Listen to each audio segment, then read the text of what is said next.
Good morning, fellow TIs. I want to talk about operative psychology. Operative psychology is typically about wearing down an opponent or a so-called threat and destroying their emotional resilience. Now, this activity is, of course, classified because this activity relies on the utilization of people to do things which are typically unethical. So I made some notes here this morning I want to share with you guys. The primary goal is to support national security, defense, and public safety. These activities can lead to negative outcomes since they are typically based on doing things to continually stress the target out and to cause the target to live in a state of anxiety in hopes that they will have health issues, so that way they will turn to doctors. So these activities are based on psychological manipulation, promoting social isolation, discrediting the target. The goal appears to be to stress the target out to, destroy their emotional resilience. Operative psychology typically involves a team effort and requires collaboration with psychologists, military personnel. Operative psychology is practiced by intelligence agencies. Their focus is on a collaborative research, service learning, and community partnerships.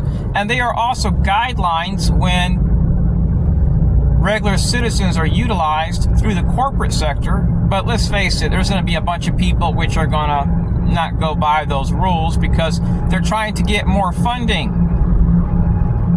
So if what you're doing is secret and you're trying to get somebody's attention, you have to violate them and you have to stalk them. And then you have to deny those activities, and then you have to typically sign a non-disclosure agreement. Things that may be done to you, they may come with a fleet of red cars. They may outsource to veterans driving a bunch of red vehicles that are leased. They have even been known to go as far as communicating with people and encouraging them to participate under the false guises of community policing and public safety. So the impact of these activities typically comes with predictors, but it's ignored by mainstream media because it's concealed. So you could be eating a meal and they may knock on the back door of a restaurant and have you flagged. Say this guy's a terrorist, a pedophile. You may notice your food is ice cold. You may notice you're being treated differently by cops. You may notice that when you go to stores, you may be confronted by security while shopping with your family. You could be going to a library and the security may come out with a man that doesn't work there that's flagging you, and they walk right up to you as you park your car in the parking lot. You could be singled out at a hospital or airport. So this activity is based on secretly making the target feel uncomfortable in their environment, so that way they do not enjoy their environment. They may harass you at a gas station with a group of people. They may harass you at a local park. They may harass you through an HOA or through a few select neighbors, which are 8A business vendors. So while there are guidelines for this activity for civilians, for the military industrial complex, I'm sure a lot of these guidelines don't even apply. They're ignored, and people do what they want because you're being categorized as a threat. Now, these activities, of course, don't just impact civilians, but technically are even utilized against politicians, even on the far right. They may not utilize that terminology, but it's just common sense. If somebody's trying to slander you as a threat to national security when you're just a conservative politician, it doesn't really make a whole lot of sense to subject you to a bunch of mistreatment when clearly you're not doing nothing illegal and when you have respect by other people. So these scams, they exist nationwide. There are people which are sometimes paid to outsource, so that way it doesn't come back to an agency or even them. And the reason why these activities are not being stopped is because of money. And it's also bringing a lot of funding to people that are involved in like diversity and inclusion. It's a booming business. So these are all liberal loopholes to fund unethical activities. I don't need a babysitter. I don't need nobody to watch and follow me. If I wanted to be in a prison, I would have committed a crime to go to prison. And of course I won't do that because I'm not a criminal. I'm not out here committing crimes. Now, what we are essentially dealing with, fellow TIs, are people that are no different than habitual offenders. They just don't get caught.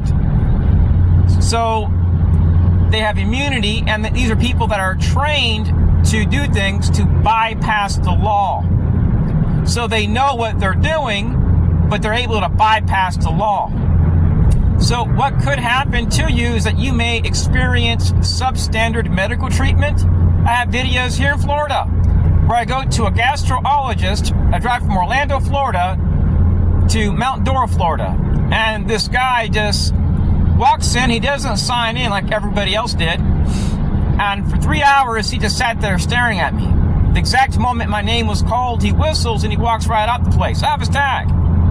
I go to another doctor, and a guy comes in, and they tell him, look, this is a primary care facility. You may want to go to the walk-in clinic. You'll save 75%. He's like, I don't care. I'll pay for it. He turns his head, and he goes, Sss.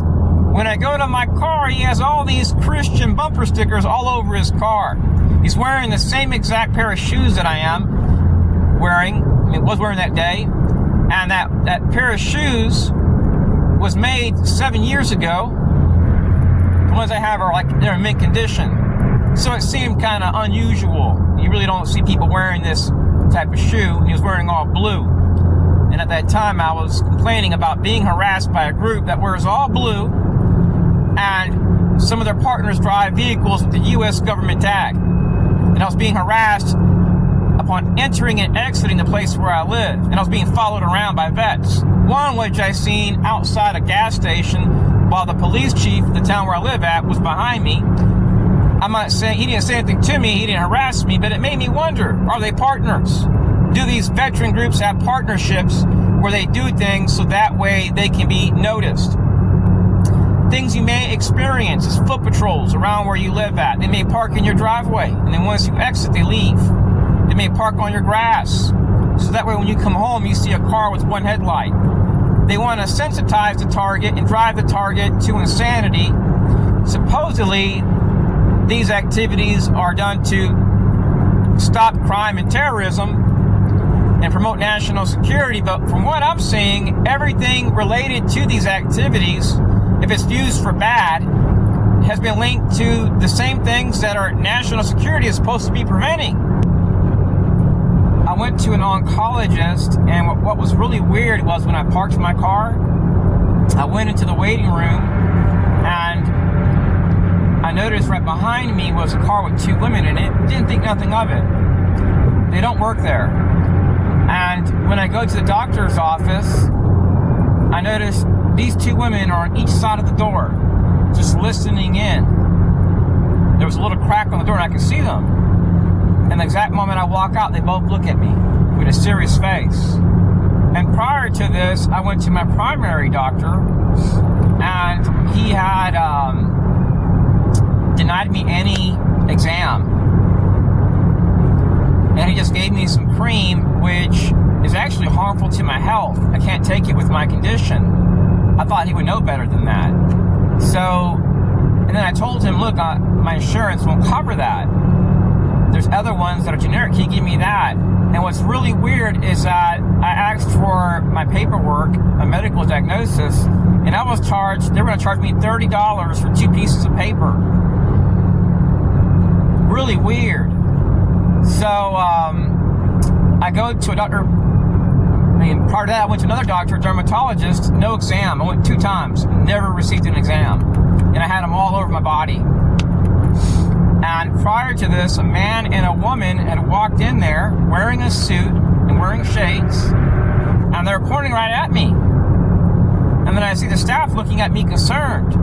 So when I go in there, they open up the blinds.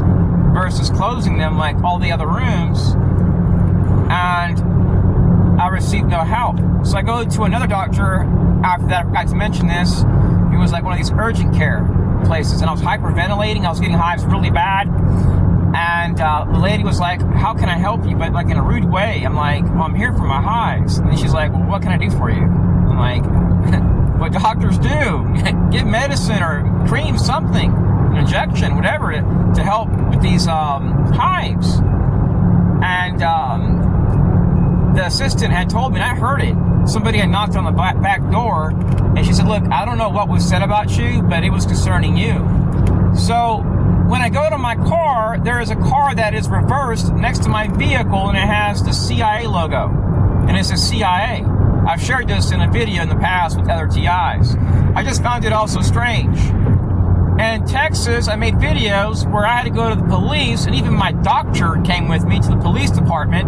The police report came up with no information, just an incident number. They came to my dermatologist appointment, my alopecia areata appointment. The lady worked with the local FBI field office. I had no idea until months later when I went to the FBI, and it wasn't just the FBI that was doing this. Your CIA does this. Some citizen support programs have corrupt members. Regional councils which can be paid off, and they'll go along. Police reported ahead.